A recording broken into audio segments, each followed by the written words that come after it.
এটা এটা সবসময় পজিটিভ এবং 2 বছর না, এটা যদি আমি 3 মাস পরেও এক্সপিরিয়েন্স করতাম অথবা 5 বছর পরেও করতাম, এটা মানে অবভিয়াসলি ইটস লাইক মানে বিউটিফুল স্টাফ ফর মি।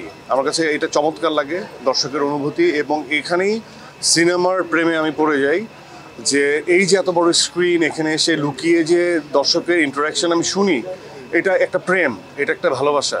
এই যে তারা ভালোবেসে যখন রিয়াকশনগুলো দেয় সেটা আমার শুনতে ইচ্ছে করে, সেই জন্য আমি চলে আসি। এবং এই জন্যই আমি বারবার বলছি যে আমি ভবিষ্যতেও আসবো, যতদিন সিনেমা করবো ততদিন আসবো, যতদিন আমার পা চলবে। আমি খুব কাছাকাছি দর্শকের রিয়াকশনগুলো নিতে চাই এবং তাদেরকে থ্যাঙ্কফুলনেসের জায়গাটা আমি তাদেরকে বলতে চাই নিচে। ইটস নট মানে অ্যাবাউট লাইক হচ্ছে আমি বাসায় বসে থাকতে পারছি না বা পারি না, এটা আমার একটা ধরন, হ্যাঁ, বা আমার কাছে এটা একটা দায়িত্ববোধের জায়গা। আর যেটা হচ্ছে যে ওটার অ্যান্সারটা আমি দিয়েছি যে মানে গল্পটা ভালো, যে রান্নাটা, সেই সরঞ্জামগুলো সব যখন জোগাড় হবে তখনই আসলে রাঁধুনি রাঁধে। সো আমার ক্ষেত্রেও এটাই, যে এটা it's not matter of 2 years, এটা 3 ইয়ার্সও হতে পারতো এবং এটা 1 বছরও হতে পারতো। সো ওই জায়গার থেকে আমার মনে হয় যে যখন আসে তখন এটা যথার্থ। এবং আমরা কি আগে আমি নিজে বা আমার টিম কি হ্যাপি কিনা এই কন্টেন্টটা দেখে, আমরা কি ঠিকঠাক মতো এক্সিকিউট করতে, আমাদের আশা থাকে অনেক সুন্দরভাবে এটাকে পোর্ট্রে করার, সেটা হয়তো বা 60% 70% আমরা এক্সিকিউট করতে পারি, আমরা হাল ছাড়ি না। বাট দিনের শেষে একটা মানে আশা থাকে যে না, এটা আমি এই গল্পটাতেই কাজ করতে চেয়েছিলাম, এভাবেই কাজ করতে চেয়েছিলাম। আমার সবসময় ন্যাক কাজ করে গল্প নির্ভর কাজে কাজ করার, এবং আমি নিজেকে ওইভাবেই প্রিপেয়ার করতে চাই বা করছি। টোটাল টিমও ওইভাবে প্রিপেয়ার করেছে।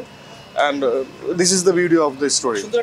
ইটস এ পারসেপশন, এটা নিশানের একটা সংলাপ যেটা ডিরেক্টর লিখেছে, এটা ইটস পারসেপশন। এই সংলাপটা নিশানের মুখে, সো তার ব্যক্তিগত মতামত এটা, সেই মতামতের সাথে দর্শকের মতামত মিলে কিনা সেটাই হচ্ছে ভাবার বিষয়। বা এই কথায় দর্শকের মনে কোথাও যে এন্ড নোটে এটা নাড়া দেয় কিনা, যে এই নিশান কি দাগি হয়ে থাকলো নাকি সে it's a story about redemption, সে কি মুক্তি পেলো কিনা, সেটাই দেখার বিষয়, সেটাই ভাবার।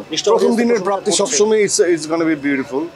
এবং এটা আমার কাছে মনে হয় এটা খুবই মানে অনাকাঙ্ক্ষিত না, এটা খুবই কাঙ্ক্ষিত ছিল।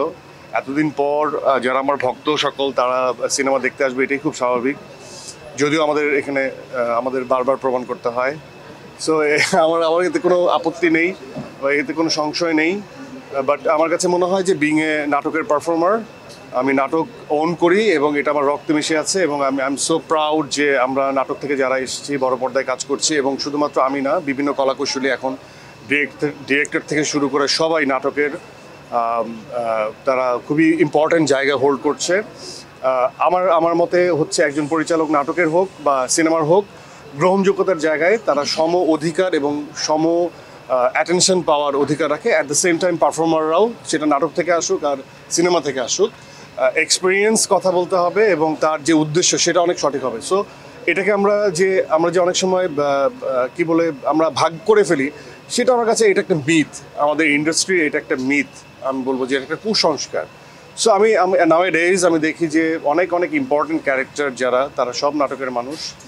এবং যারা ডিরেক্টর তারা ম্যাক্সিমাম, একজন হিমেল আশরাফ, একজন তপু খান, একজন মেহেদী হাসান, হৃদয়, আরও অনেক নাম, যারা সবাই নাটকের রেগুলার ছিল এবং তারা সিনেমা করছে।